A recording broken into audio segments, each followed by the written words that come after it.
राधा करावचित पल्लववल्लरी के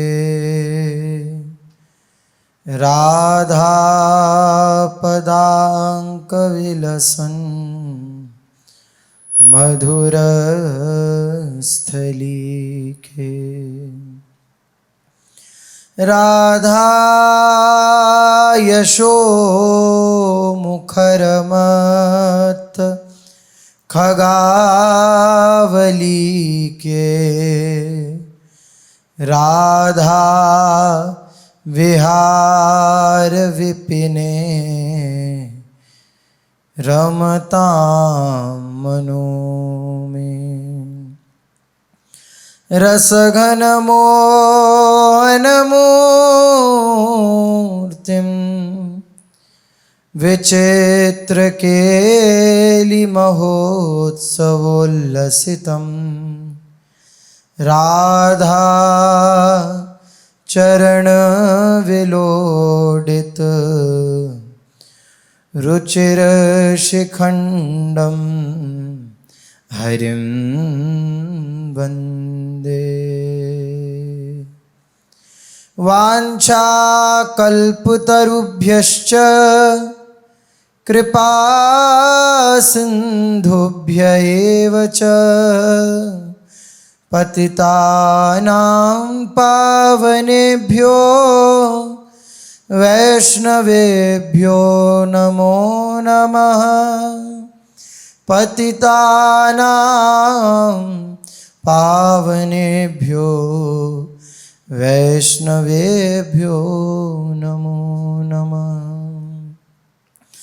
श्री राधा वल्लभ लाल की, श्री सद्गुरुदेव भगवान की।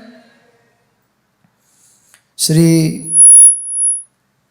सद्गुरुदेव भगवान की महती कृपा से अपने लोग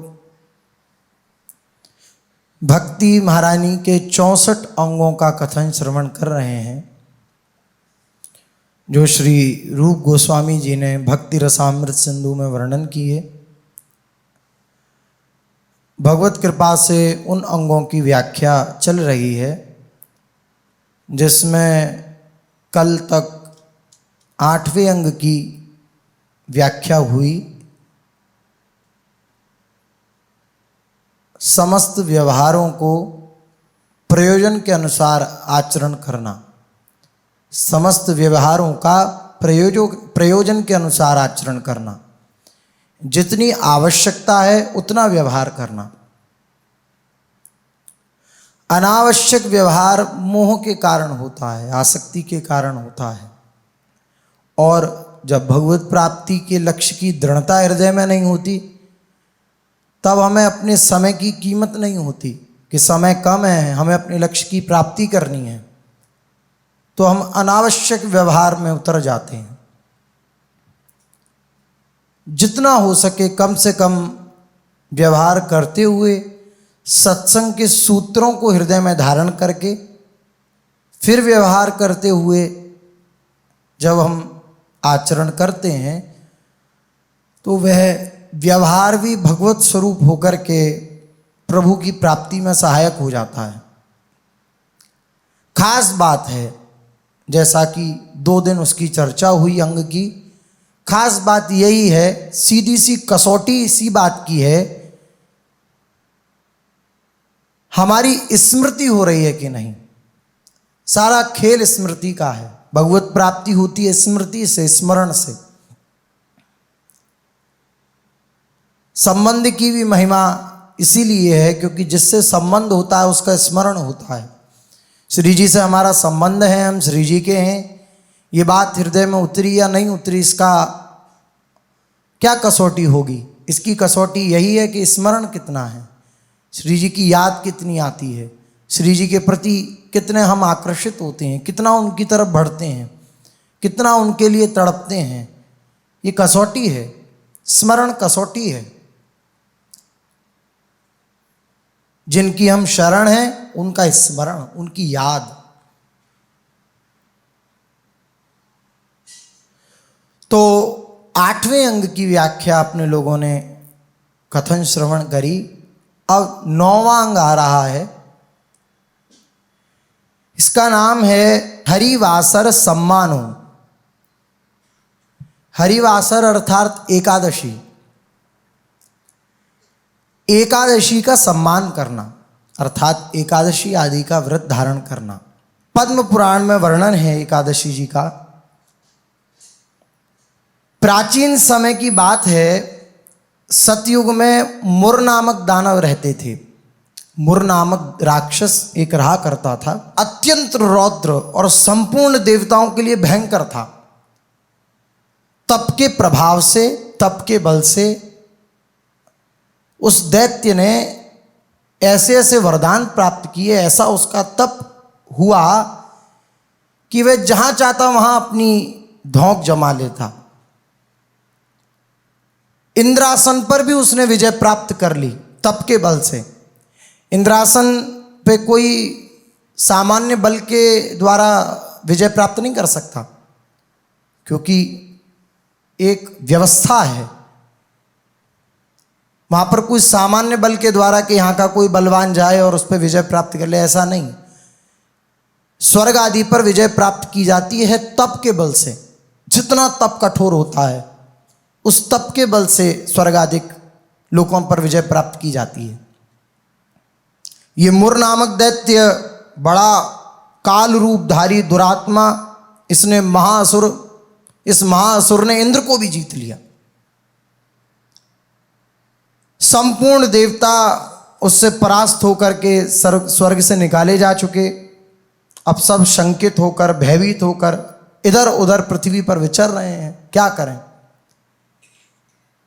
सबने विचार किया कि हम सब देवादिदेव महादेव के पास चलते हैं, उन्हीं से प्रार्थना करेंगे।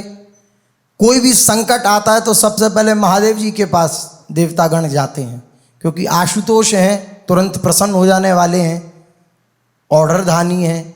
ऐसे आशुतोष भगवान के पास जाकर के सब देवताओं ने गुहार लगाई कि महादेव कृपा करें, ये मुर नामक दैत्य ने बड़ा आतंक फैला रखा है, हम सब देवताओं को स्वर्ग से बाहर निकाल दिया, कैसे अब हम सब व्यवस्थाओं को चलाएं, क्या करें। वह खुद सिंहासनासीन हो गया है स्वर्ग के, अब क्या किया जाए, आप बतलाइए। तो महादेव जी ने कहा कि अभी कोई अंदर से प्रेरणा नहीं हो रही श्री हरि की, क्योंकि सब श्री हरि के द्वारा संचालित हैं। अंदर से प्रेरणा नहीं हो रही श्री हरि की, लगता है श्री हरि का इसमें कोई ना कोई मंगल विधान है। आप सब श्री हरि के पास ही जाइए, भगवान विष्णु के पास ही जाइए, वही इसका निराकरण कर सकते हैं। सब देवता भगवान शंकर को प्रणाम करके और सब निकल पड़े श्री हरि के पास।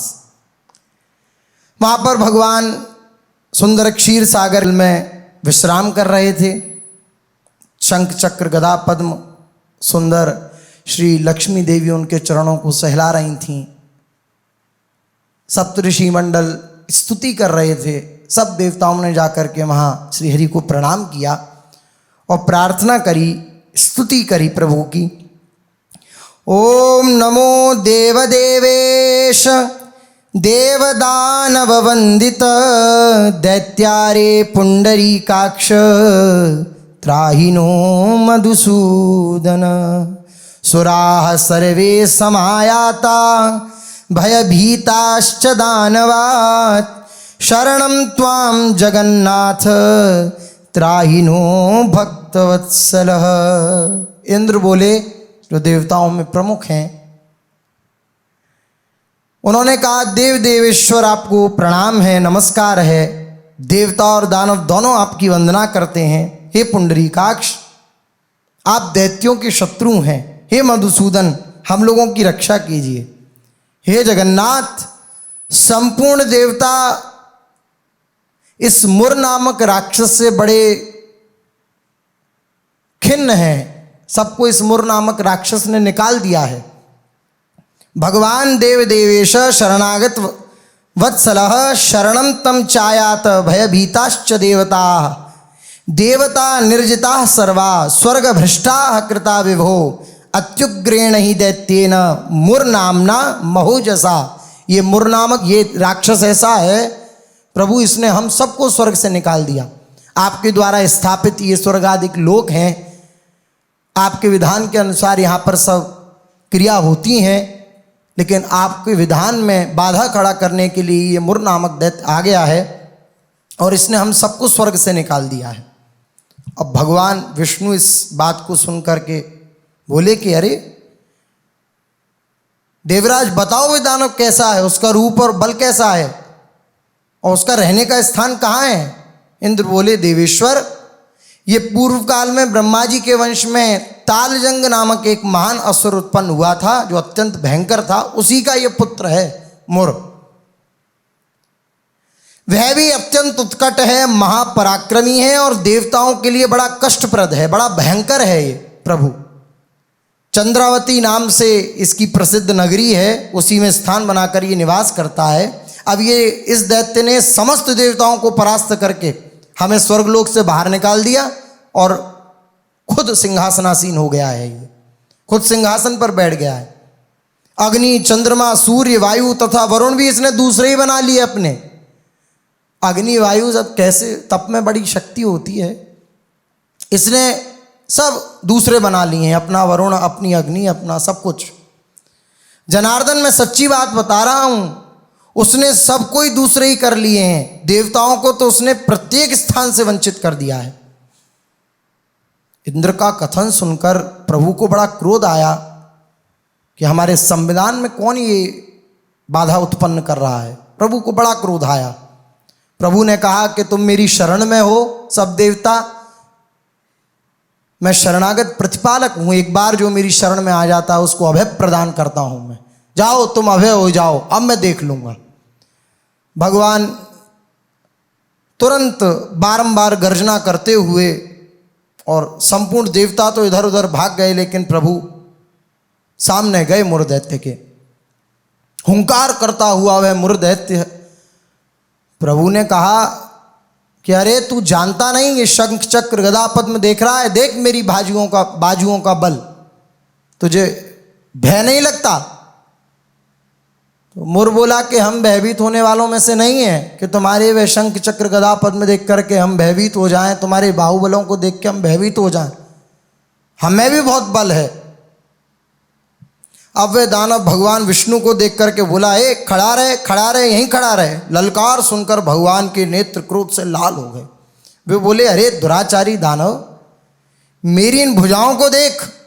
यह कहकर भगवान ने अपने दिव्य बाणों के सामने आए हुए दुष्ट दानवों को मारना आरंभ किया। खूब युद्ध हुआ, वर्णन है हजारों वर्ष तक युद्ध हुआ मुरदैत्य और भगवान में। युद्ध होते होते होते होते प्रभु वहां से भाग गए। इनका भागना कोई साधारण नहीं है, ये ना समझा जाए कि ये डर के भाग रहे हैं। देखो भागे थे, कालियावन को देख करके प्रभु मथुरा में से भागे, रणछोड़ कहलाए, और जाकर के गुफा में चले गए तो वहां पर श्री मुचकुंद जी को अपना वस्त्र उड़ा दिया। और वहां पर देखा, कालियावन आया, उसने देखा कि यहाँ मतलब भागकर आ गया और यहाँ पर विश्राम कर रहा है, इसे तनिक भी भय नहीं है। प्रभु भागे, लेकिन इसके पीछे कोई ना कोई लीला होती है, कोई ना कोई ऐसा कृत्य होता है जो सबके लिए मंगलकारी होता। भाग करके जा करके प्रभु ने उसे अपना वस्त्र उड़ा दिया। अब जैसे ही कालियावन ने लात मारी मुचकुंद जी को, तो मुचकुंद जी के नेत्र खुले। जैसे ही नेत्र खुले तो कालियावन जलकर भस्म हो गया, क्योंकि मुचकुंद जी ने संग्राम में देवताओं की सहायता करी थी। तो देवताओं ने कहा आप वर मांगिए, तो उन्होंने कहा कि अब मैं चैन से सोना चाहता हूँ, शयन करना चाहता हूँ। तो बोले ठीक है, आप खूब आनंद से सोइए, जो आपको जगाएगा, पहली दृष्टि आपकी जिस पर पड़ेगी वो जलकर भस्म हो जाएगा। तो प्रभु का कोई भागना साधारण नहीं होता। प्रभु यहाँ से भी भागे, कोई ना कोई लीला सन्निहित होती है प्रभु के भागने में, प्रभु की हर चेष्टा में। अब तो देवता घबरा गए कि इसके बल पराक्रम के आगे तो प्रभु भी भाग गए। अब क्या किया जाए, अब तो हमारी गद्दी छिन गई, अब क्या किया जाए। स्वार्थी हैं देवता बड़े। सबसे पहले देवताओं का ही नाम आया है, स्वार्थ लाग करें सब प्रीति सुर। सबसे पहले सुर, देवताओं का ही नाम आया है स्वार्थ। अब स्वार्थ सिद्ध नहीं हुआ तो अब वो लोग भी घबरा गए, हरि पर विश्वास नहीं। वो लोग घबरा गए कि अब क्या हो, हरि भी भाग गए। प्रभु भाग गए बद्रिकाश्रम की ओर।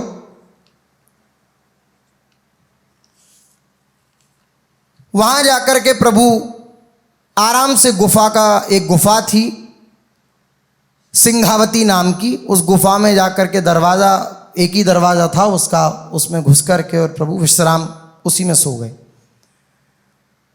अब दानव जो ये मुर था, मुर नामक राक्षस, अब ये भगवान को मार डालने के लिए उद्योग में लग पड़ा, पीछा करने लगा। पीछा करते करते वही मुर वहां उस गुफा में पहुंचा, गुफा में प्रवेश किया। वहां भगवान को सोते देख उसे बड़ा हर्ष हुआ। उसने सोचा कि ये दानवों को भय देने वाला देवता है, अतः इसे निसंदेह अब मार डालूंगा। सो रहा है, अच्छा है।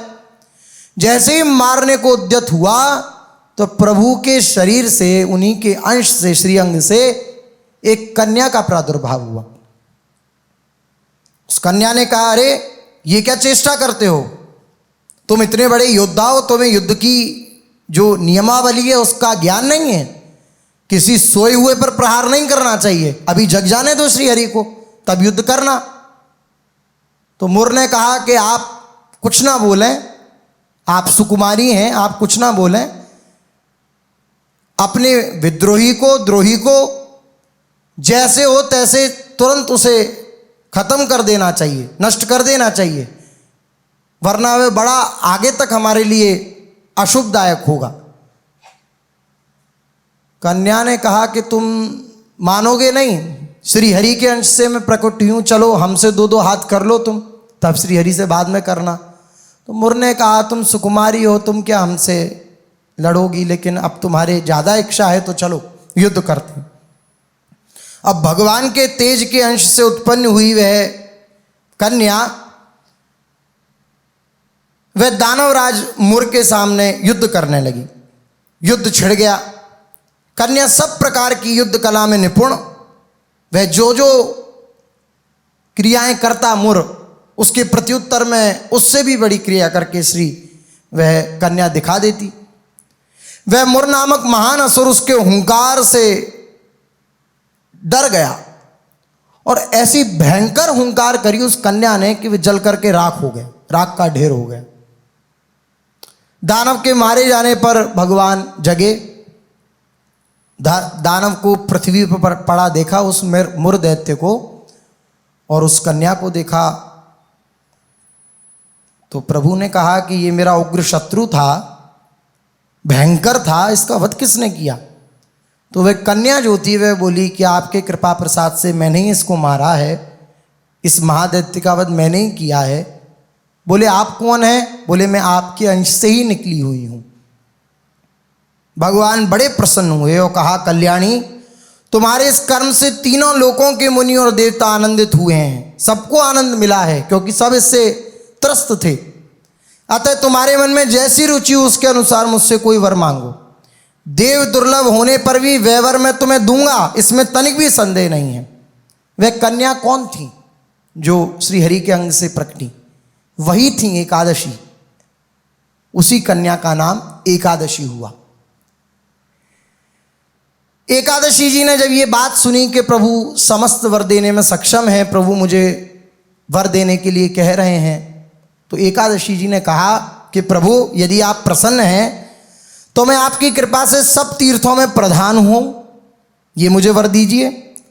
समस्त विघ्नों का नाश करने वाली हूं, ये मुझे वर दीजिए। सब प्रकार की सिद्धि देने वाली देवी हूं, ये मुझे वर दीजिए। जनार्दन, जो लोग आप में श्रद्धा रखते हुए मेरे दिन को उपवास करेंगे, व्रत करेंगे, उन्हें सब प्रकार की सिद्धि प्राप्त हो। धर्म, अर्थ, काम, मोक्ष सब कुछ उन्हें प्राप्त हो। माधव, जो लोग उपवास, नक्त अथवा एक भुक्त करके मेरे व्रत का पालन करें, उन्हें आप धन, धर्म और मोक्ष प्रदान कीजिए। विष्णु जी बोले, भगवान बोले, कल्याणी तुम जो कुछ कहती हो वह सब पूर्ण होगा। ये हुई एकादशी जी की उत्पत्ति और उनका फल। एकादशी जी का व्रत रखने से क्या मिलता है? धर्म, अर्थ, काम, मोक्ष। अब चलते हैं नित्य विहार रस की ओर। जो नित्य विहार के उपासक हैं उनके हृदय में क्या लालसा होती है? भगवत प्रेम की इच्छा, प्रेम की पिपासा उनके हृदय में होती है। इस पूरे प्रसंग में कहीं भी ऐसा सुना हो कि प्रेम शब्द, ये प्रभु की प्रीति होती है, श्री जी के प्रति अपनापन होता है, श्री जी के श्री अंगों पर पत्रावली करने का सुअवसर प्राप्त होता है, लाभ प्राप्त होता है। कहीं भी ऐसा कुछ वर्णन? भगवान श्री कृष्ण स्वयं कहते हैं भागवत में, व्रतानि यज्ञ छंदांसि तीर्थानि नियमायमाः यथा वरुंधेत सत्संग सर्वसंगोपहो हि माम। व्रतानि, किसी भी व्रत में, किसी भी तीर्थ में, किसी भी संग में इतना प्रभाव नहीं है जितना कि सत्संग में प्रभाव है। रसिकों के संग में जो प्रभाव होता है, क्या प्रभाव? श्री हरि को वश में कर लेना। वह किसी भी व्रत में प्रभाव नहीं है, क्योंकि श्री हरि प्रेम से प्रकट हो ही में जाना। श्री हरि कैसे प्रसन्न होते हैं, कैसे प्रकट होते हैं? यद्यपि सर्वत्र हैं, सब जगह व्यापक हैं, लेकिन प्रेम से प्रकट होते हैं। वृंदावन रस के उपासकों की जो अभिष्ट है वह प्रेम है, हित है। और प्रेम का साक्षात स्वरूप है श्री किशोरी लाडली जी। ध्यान देकर के सुने, वृंदावन रसोपासकों का जो लक्ष्य है वह प्रेम है, और प्रेम का साक्षात स्वरूप है श्री लाडली जी, श्री राधा किशोरी। प्रीति विमूर्तिमती रस सिंधो सार संपदे विमला वैदग्धी नाम हृदय कांचन वृंदावनाधिकारिणी जयती। प्रीति की मूर्ति है, प्रेम की मूर्ति है श्री लाडली जी महाराज। हमारी उपासना के स्वरूप में राधा वल्लभ जी के चरणारविंद, ना किसी वार नक्षत्र, ना कोई तिथि, ना कोई व्रत, किसी की तरफ नहीं, केवल सीधी बात, सीधो चलो आपने धर्म रसिकन सो प्रीतम कहे। क्या सीधा धर्म? श्री राधा वल्लभ लाल को हृदय ध्यान मुख नाम, ये सीधी बात। श्री राधा वल्लभ लाल जी के चरणारविंद ही सर्वोपरि, ना कोई व्रत, ना कोई नक्षत्र, ना कोई तिथि, किसी बात की भी कोई चेष्टा नहीं।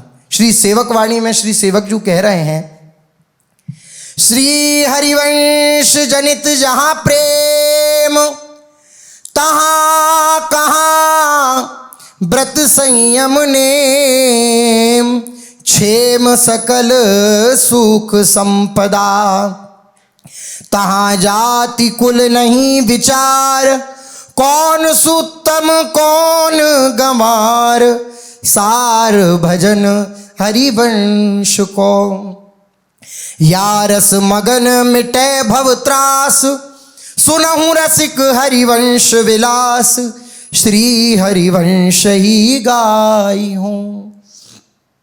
सेवक जी कह रहे हैं श्री हरिवंश जनित जहां प्रेम, हा हरि रा राधा व वृंदावन सहचरी।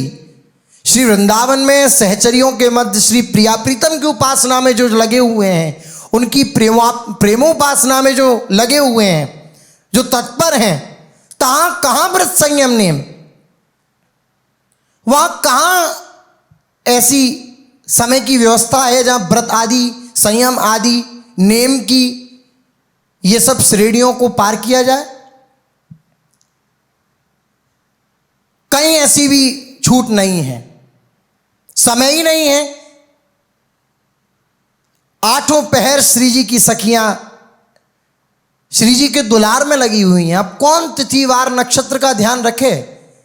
प्रियाजू को प्रसन्न करने में सखियां लगी हुई हैं। आचार्य शरणागत श्री सेवक जी महाराज कह रहे हैं, तहां कहां व्रत संयम नेम क्षेम सकल सुख संपदा, तहां जाति कुल नहीं विचार, ना किसी कुल का ना जाति का कोई विचार नहीं है। कौन उत्तम है, कौन गंवार है, किसी बात की कोई प्रश्न चिन्ह नहीं है। केवल सार भजन हरिवंश को श्री प्रिया प्रीतम की उपासना में लगे हैं, श्री प्रिया प्रीतम के भजन में तत्पर हैं। बस यही सार है, सार भजन हरिवंश को। या रस मगन मिटे भवत्रास। जब श्री प्रिया प्रीतम के भजन में कोई उपासक लगता है तो समस्त त्रास, समस्त कष्ट उसके मिट जाते हैं। अन्य कोई क्रिया करने की आवश्यकता उसे नहीं है, अन्य कोई साधन करने की उसे आवश्यकता नहीं है। केवल प्रियाजू के शरणागत है तो शरणागत अभय विरद पतित पावन बाने। व्यास से अति अधम आतुर को ना समाने। श्यामाजू के चरणारविंद शीतल सुखदाई। श्यामाजू के चरणारविंद के जो आश्रित जन है, कोई वो शाप ताप भय, कोई भी उन्हें भयभीत नहीं कर सकता, क्योंकि प्रियाजू का विरद है। शरणागत अभय विरद पतित पावन बाने। व्यास जी कह रहे हैं हम जैसे भी अधम श्री लाडली जू के चरणारविंदों का आश्रय लेकर के श्री लाडली जू तक पहुंचे। कैसे पहुंचे? उन महापुरुषों की आज्ञा। कहां व्रत संयम नेम। कह रहे या रस में विधि नहीं निषेध, तहां न लगन ग्रहण के बेद। तहां कुदिन दिन कछु नहीं, नहीं शुभ अशुभ मान अपमान। नहीं अनर्थ भ्रम कपट सयान, स्नान क्रिया जप तप नहीं। ज्ञान ध्यान तह सकल प्रयास, सुनऊं रसिक हरिवंश विलास। श्री हरिवंश ही गाई हो। या रस में विधि नहीं निषेध। इस रस में किसी भी विधि निषेध आदि का कोई भी कृत्य नहीं। शास्त्रोक्त जो विधि निषेध है उनका बंधन नहीं है। इसमें मेष वृष आदि लग्नों के एवं सूर्य चंद्र आदि ग्रहों के प्रभाव का प्रवेश नहीं है। यहां कोई अच्छा दिन और कोई बुरा दिन नहीं है, क्योंकि हर समय अष्ट प्रहर आठों प्रहर श्री प्रियाजू की सेवा में सखीजन लगी हुई हैं और उन सखीजनों के जो आश्रित जन हैं वह लगे हुए हैं। तो कहां कोई शुभ और अशुभ दिन? कोई शुभ अशुभ नहीं। शुभ अशुभ दुर्ग विध्वंस तब जयति जयति जग उच्चरे। सब शुभ अशुभ का नाश करके श्री प्रियाजू की सेवा में उपासक जन लगे हुए हैं। ताकि कोई विधि निषेध का पालन, लगन और ग्रहण के भेद, कुदिन दिन कछु नहीं। कोई शुभ दिन कोई अशुभ दिन, सब प्रियाजू के दिन है। सब प्रियाजू के मंगल विधान के अनुसार हो रहा है। कौन सा शुभ दिन, कौन सा अशुभ दिन? बोले आज एकादशी है, आज खूब नाम जप हो, आज खूब श्री जी की सेवा हो, आज खूब भजन किया जाए। तो बाकी दिन क्या करें? बाकी दिन प्रपंच में लगे रहें, बाकी दिन व्यवहार में लगे रहें, बाकी दिन संसार में लगे रहें, संसार की आसक्ति में लगे रहें तो हमें प्रियाजू मिल जाएंगी? नहीं। सारे दिन श्री लाडली जू के, कोई शुभ या अशुभ दिन कोई कुछ नहीं। केवल लाडली जू, केवल लाडली जू। जो उपासक जन इस रीति से लगे हुए हैं उनके लिए कोई भी व्रत संयम के लिए फुर्सत ही नहीं है, क्योंकि उनका हर समय एक व्रत चल रहा है। सबसे बड़ा व्रत रसिक उपासकों के लिए सबसे बड़ा व्रत है स्वप्न में भी श्री जी के चरणों का विस्मरण ना हो। ये सबसे बड़ा व्रत जो श्री लाडली जू के चरणारविंद के उपासक हैं, जो श्री लाडली जू के चरणारविंदों के आश्रित हैं, उनके लिए सबसे बड़ा व्रत है। क्या? स्वप्न में भी श्री लाडली जू के चरणारविंदों का विस्मरण ना हो।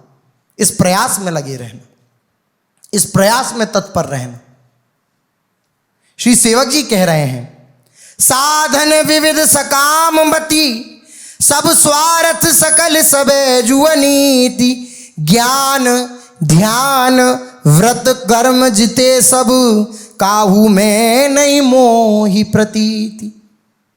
किसी में मुझे विश्वास नहीं है। ज्ञान ध्यान व्रत कर्म किसी में भी मुझे विश्वास नहीं है।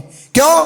क्योंकि मैं इनके बल से, इनके प्रभाव से श्री लाडली जू तक नहीं पहुंचूंगा। मैं श्री लाडली जू की कृपा से लाडली जू तक पहुंचूंगा।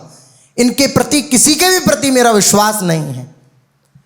रसिक अनन्य निशान बजायो। रसिक अनन्यों का क्या व्रत है? रसिक अनन्य निशान बजायो, एक श्याम श्यामा पद प्रीति। श्री हरिवंश चरण निज सेवक, बिचले नहीं छाड़ी रस रीति। क्या रस रीति है? श्री सेवक जी आदेश कर रहे हैं कि जो श्री हरिवंश चरणों के उपासक जन हैं, अर्थात श्री प्रियालाल के उपासक जन हैं, श्री वृंदावन के उपासक जन हैं, वृंदावन की सखियों के उपासक जन हैं, उनके अनुसार चल रहे हैं, उनके लिए यही धर्म है। रसिक अनन्य निशान बजायो एक श्याम श्यामा पद प्रीति। मात्र मात्र श्री श्यामा श्याम के चरणारविंदों में प्रीति, प्रेम, बस इसकी प्राप्ति। कोई कुल, कोई व्रत आदि का कोई भी महत्व नहीं।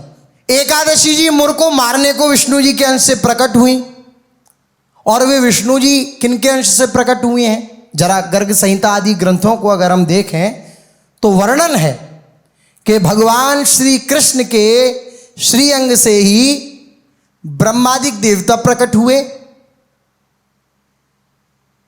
सात्विक वृत्ति से श्री भगवान विष्णु, राजसी से श्री ब्रह्मा जी और तामसी से श्री भगवान शंकर। ये सब फिर सृष्टि वर्धन आदि कार्यों में लगे। भगवान विष्णु पालन करता, भगवान ब्रह्मा सृष्टि करता और भगवान शंकर ये संहार करता। तो किसके अंश से प्रकट हुए हैं? श्री कृष्ण के अंश से। श्री कृष्ण के अंश से विष्णु प्रकट हुए हैं और विष्णु के अंश से एकादशी जी प्रकट हुई हैं। श्री ठाकुर जी भी जिन चरणों की बार बार बलैया लेते हैं, श्री ठाकुर जी भी जिन चरणों की बार बार शरण ग्रहण करते हैं, वे हमारी श्री लाडली जी के चरणारविंद हैं। जो उन चरणारविंदों में लगी हुई सखी जन है, उनके लिए कहाँ समय है, कहाँ फुर्सत है कि लाडली जी के चरणों को छोड़कर इन सब बातों को वे अपनाएं, इन सब क्रियाओं को वे करें। समय ही नहीं है वृंदावन के रसिक उपासकों को। सब व्रतों का, सब साधनों का फल है श्री कृष्ण प्राप्ति हो जाना, और वह श्री कृष्ण श्री लाडली जी के चरणारविंदों में महावर रचना करने की प्रार्थना करते हैं। श्री नंददास जी वर्णन कर रहे हैं। चापत चरण मोहन लाल, कुंवरी किशोरी प्रजंक पौढ़ी, सुंदरी नव बाल, कबऊ करी गही नैन लावत, कबऊ छुआवत भाल, नंददास प्रभु छवि विलोकत, प्रीति के प्रतिपाल। श्री परमानंद दास जी वर्णन कर रहे हैं। धनी धनी राधिका के चरण, सुभग शीतल अति सुकोमल, कमल के सेवरण, धन धन राधिका के चरण, नक चंद्र चारु अनूप राजित, विविध शोभा धरण, क्वणित नूपुर कुंज विहरत, परम कौतुक करण, नंद सुत मनमोदकारी, विरह सागर तरण, दास परमानंद छिन छिन श्याम जिन की शरण, धन धन राधिका के चरण। ध्रुवदास जी वर्णन कर रहे हैं श्यामाजू के चरणों की बलिहारी, जे हैं बसत किशोर लाल के प्राणन मध्य सदारी। श्री लाडली जी के चरणारविंद समस्त पुरुषार्थों का, समस्त व्रतों का फल यही है कि श्री कृष्ण में प्रेम हो जाए, श्री कृष्ण की प्राप्ति हो जाए। और वह श्री कृष्ण लाडली जी के चरणों में लुंठित होते रहते हैं, और उन लाडली जी की दासी अपने जन हैं, उन लाडली जी की दासी हैं। अब किस व्रत, किस संयम का? ये राधा दासीगण, राधा सहचरीगण सदैव गोरे चरणारविंद के उपासना में उन्मत्त रहती हैं। इनको कब फुर्सत है कोई व्रत उपवास नियम करने की? व्रत उपवास का फल है सत असत का ज्ञान होना, और ज्ञान का फल है हरि चरणों में रति होना। संयम नियम फूल फल ज्ञाना, हरिपद रति रस वेद बखाना। हरि चरणों के प्रेम का फल है जब लाडली के चरणों में प्रेम प्राप्ति हो जाए। सबका फल है ज्ञान, ज्ञान का फल है हरि चरणों में रति, और हरि चरणों के रति का फल है श्री गोरे चरणारविंदों में रति की प्राप्ति। जब श्री लाडली जी के चरणारविंद मिल गए, जब लाडली जी की शरणागति मिल गई, तो अब आठों प्रहर श्री लाडली जी को रिझाने में लगे हुए हैं उपासक जन। नाभाजी ने भी जब वर्णन है कि जब अग्रदेवाचार्य जी से कहा कि आप भक्तों के चरित्र लिखने को कह रहे हैं, हमारी इतनी सामर्थ्य कहाँ है, गाऊं रामकृष्ण नहीं पाऊं भक्ति धाम में। रामकृष्ण के चरित्र तो गा सकता हूं, लेकिन भक्तों के चरित्र कैसे गाऊं? तो अग्रदेवाचार्य जी ने उनको आशीर्वाद दिया कि जिन जिन भक्तों का तुम स्मरण करोगे वे स्वयं प्रकट होकर के और तुम्हें अपनी पूरी जीवन लीला बताएंगे। बोले फिर क्या दिक्कत है, फिर तो हम रचना कर देंगे आपके कृपा बल से। नाभाजी जिन जिन भक्तों का स्मरण करते वह भक्त प्रकट होते और अपनी जीवन लीला जो जीवन परिचय है उनका वह बताते। जब वृंदावन के उपासक रसिक जनों का चरित्र लिखने की बारी आई तो स्मरण करने लगे श्री स्वामी हरिदास जी महाराज, महाप्रभु श्री हरिवंश चंद्र जी, श्री हरिराम व्यास जी महाराज, इन सब का स्मरण करने लगे, लेकिन ये सब प्रकट नहीं हुए। तो नाभाजी बड़े आश्चर्य में नाभाजी अपने गुरुदेव श्री अग्रदेवाचार्य जी के पास गए और उनसे प्रार्थना कही कि आपने कहा था कि जिन जिन भक्तों का स्मरण होगा वे भक्त सामने आकर के मुझे अपना लीला बताएंगे, लेकिन मैं बहुत दिन से प्रयास कर रहा हूं कि महाप्रभु श्री हरिवंश चंद्र जी, श्री स्वामी हरिदास जी महाराज आएँ और अपनी, तो वो तो प्रकट हो नहीं रहे हैं। तो अग्रदेवाचार्य जी ने कहा कि अरे हमने भक्तों की कहा था, ये भक्त नहीं है, ये लाडली जू की सखियां हैं, ये लाडली जू की सहचरी हैं, ये भक्त नहीं है। ये तो बिना लाडली जू की आज्ञा के किसी भी कृत्य में कहीं भी नहीं आएंगी जाएंगी। ये श्री लाडली जू की सेवा में तत्पर रहती हैं, कहीं नहीं जाएंगी। पर लाडली जी को मनाओ, श्री जी का स्मरण करो, श्री जी का स्तवन करो, तब जाकर के ये सब सखियां सामने आएंगी, ऐसे नहीं आएंगी। तब अग्रदेवाचार्य जी ने स्वयं श्री लाडली जू का स्तवन किया नाभाजी के साथ। लाडली जू प्रकट हुई, लाडली जू ने फिर आज्ञा करी, तब महाप्रभु श्री हरिवंश चंद्र जू ने आकर के श्री नाभाजी को दर्शन दिए और लीला बताई। वही नाभाजी कह रहे हैं, विधि निषेध नहीं दास अनन्य उत्कट व्रतधारी। विधि निषेध सब दास हैं, किसी की भी पालन करने की क्षमता नहीं है।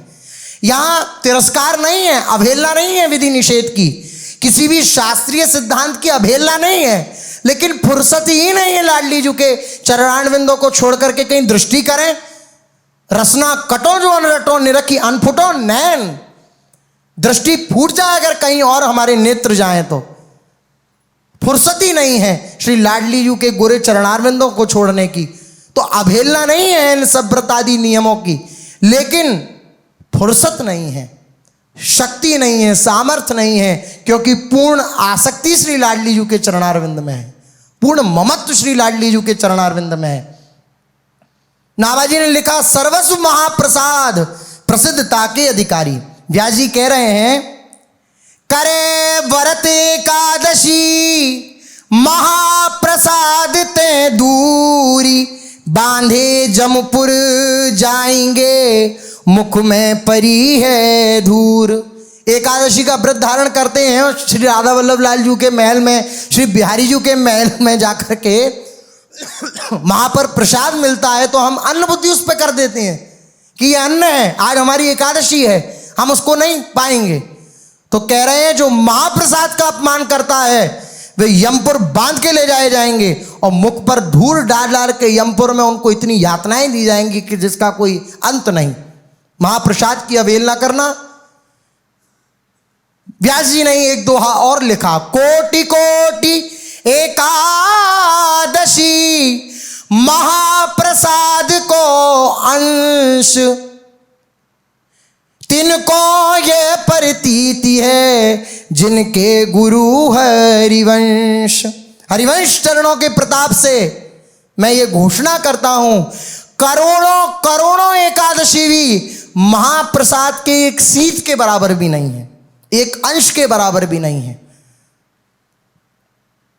ये सावधानी, अगर एकादशी व्रत अपने द्वारा श्री जी करा भी रही हैं तो ये सावधानी कि हम महल में जा रहे हैं, लाडली जू के समक्ष जा रहे हैं, वहां लाडली जू की कृपा से कृपा प्रसाद मिले, तो हम ये कह करके उसका तिरस्कार न कर दें, अन्न है, तुरंत एक किनका लें और मुख में धारण करें, सिर पर धारण करें, उसको अवहेलना ना कर दें।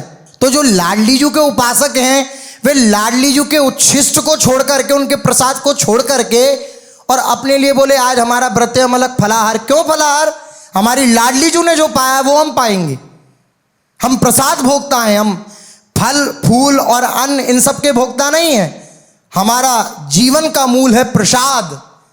व्यास जी ने एक पद लिखा, व्यास जी वर्णन कर रहे हैं, हमारी जीवन मूरी प्रसाद, अतुलित महिमा कहत भागवत, मेटत सब प्रतिवाद, हमारी जीवन मूरी प्रसाद। जो रसिक उपासक जन है उनकी जीवन मूरी है प्रसाद। श्री लाडली जी का उच्छिष्टामृत भुक्तवैव आज्ञा है। श्री प्रियाजू का उच्छिष्ट पा करके, श्री लाडली जी का उच्छिष्ट पा करके, उनकी दासी हैं, वह जो पाएंगी, वह जो पवाएंगी वही पाएंगे। उनका उच्छिष्ट पा करके हम जीवित रहते हैं। बड़ी महिमा है प्रसाद की। स्वयं श्री हरि प्रसाद की महिमा गाते हैं। जो षट मास व्रतन कीने फल, सो एक सीथ के स्वाद, दर्शन पाप नसात, खात सुख परसत मिटत विषाद। 6 महीने अगर खूब विधि विधान से व्रतों का पालन किया जाए, जो षट मास व्रतन कीने फल, और उसका जो फल प्राप्त होता है वह मात्र मात्र एक सीत के स्वाद है। एकादशी 6 महीने रखी जाए, कोई भी व्रत 6 मास तक रखा जाए, उसका जो फल होगा वह श्री लाडली जी के प्रसाद के एक सीत का की बराबरी नहीं कर सकता। प्रसाद का दर्शन करने से पापों का नाश होता है, खाने से सुख की प्राप्ति होती है, और इसका स्पर्श करने से सारे हृदय के विषाद मिट जाते हैं।